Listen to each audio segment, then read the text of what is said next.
If you're like me, the conclusion is the hardest part of the paper to write. For some people, it's just difficult to wrap things up. You put in a ton of time and energy. What do you say to wrap things up? Why can I not do this? This is surprisingly difficult.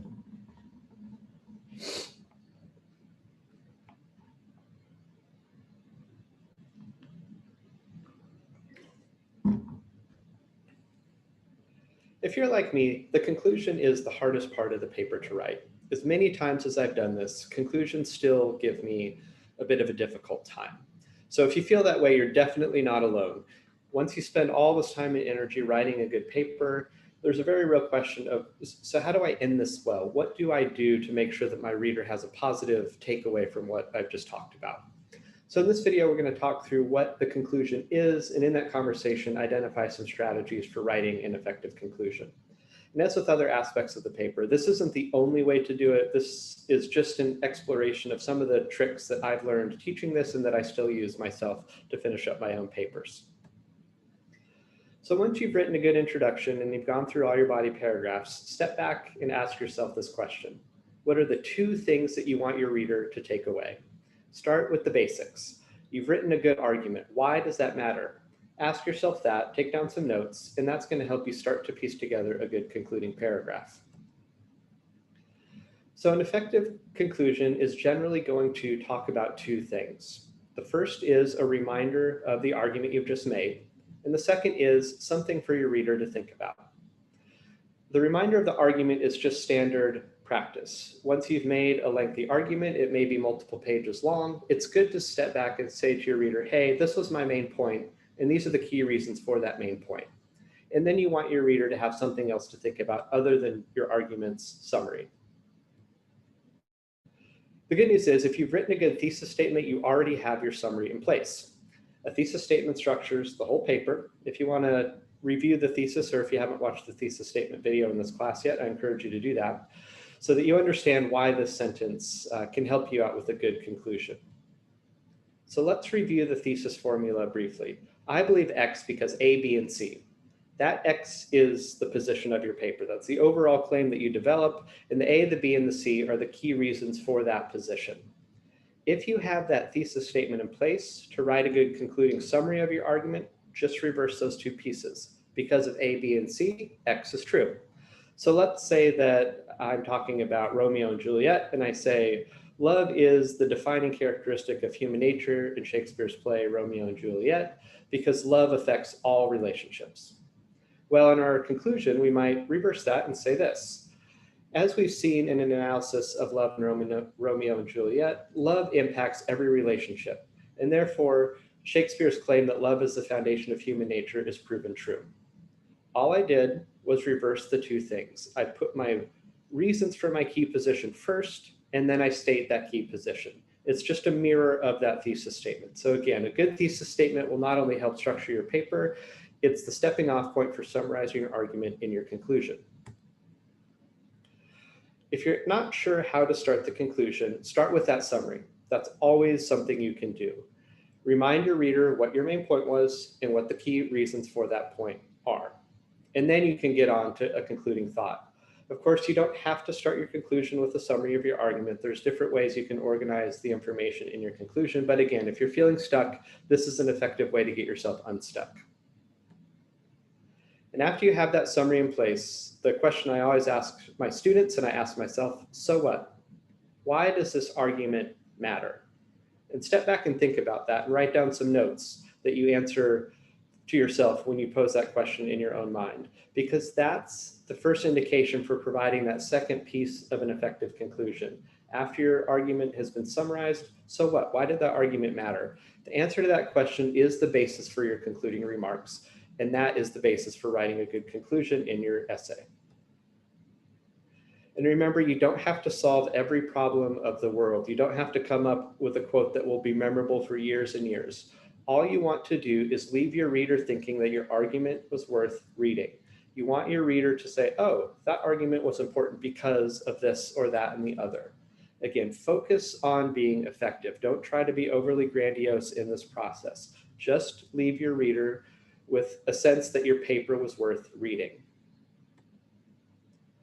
So for your concluding remarks, part of the way that you accomplish that lasting thought in your reader's mind is to connect the summary of your argument to some relevant point that relates to your argument.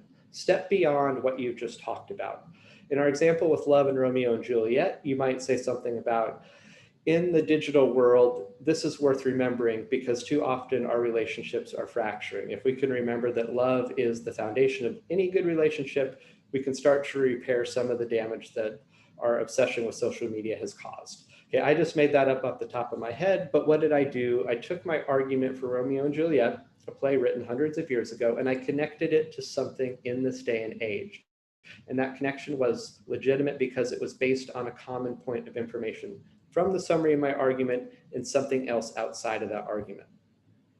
So this can seem like a difficult thing to do, but there's a simple question that we've already talked about in a different form that can help your mind start to work on what is the thing that your argument connects to.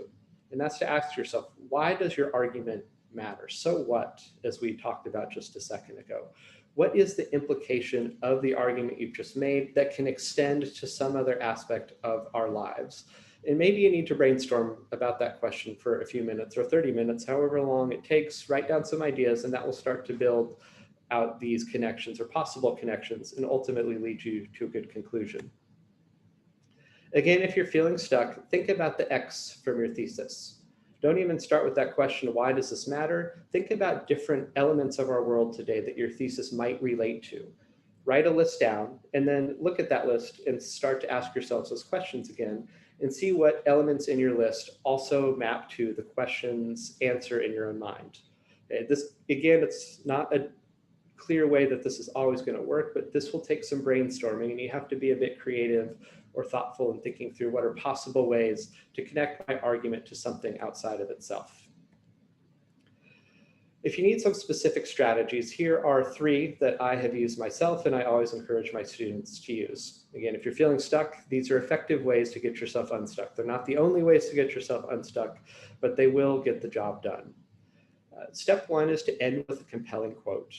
Find some thinker who talks about the main idea in your argument, or even the author you've written about. What's some quote that that author has elsewhere in his or her writing? Put that in your conclusion, tie that to your argument.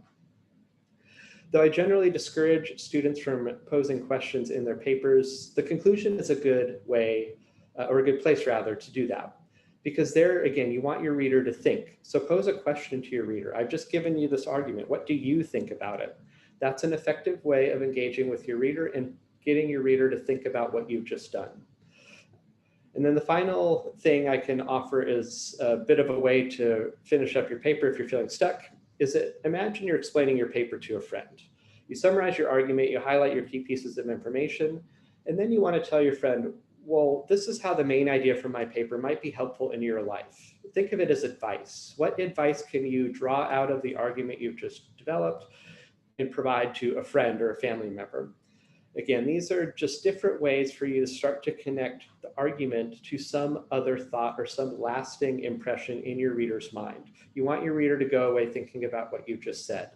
And that is the effect of combining the argument summary and some other concluding remarks in the last paragraph of your paper.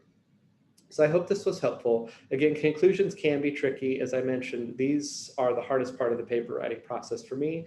So if this doesn't make sense right away, or if ideas don't pop into your mind immediately, that's okay. Review this video, think through some of the strategies and exercises I've identified, and in time, you will start to build out those connections between your arguments in your papers and how those arguments might be relevant outside the context of that argument. Connect it to life. Think about how your ideas relate to the world around us and start to build those connections in your conclusion. And if you can do that, you're going to leave your reader with a positive thought, and you're going to have your reader thinking that your ideas are worth sharing. And that's the point of writing. That's the point of communicating. So this will get easier if you can draw on these strategies. And good luck finishing up those papers.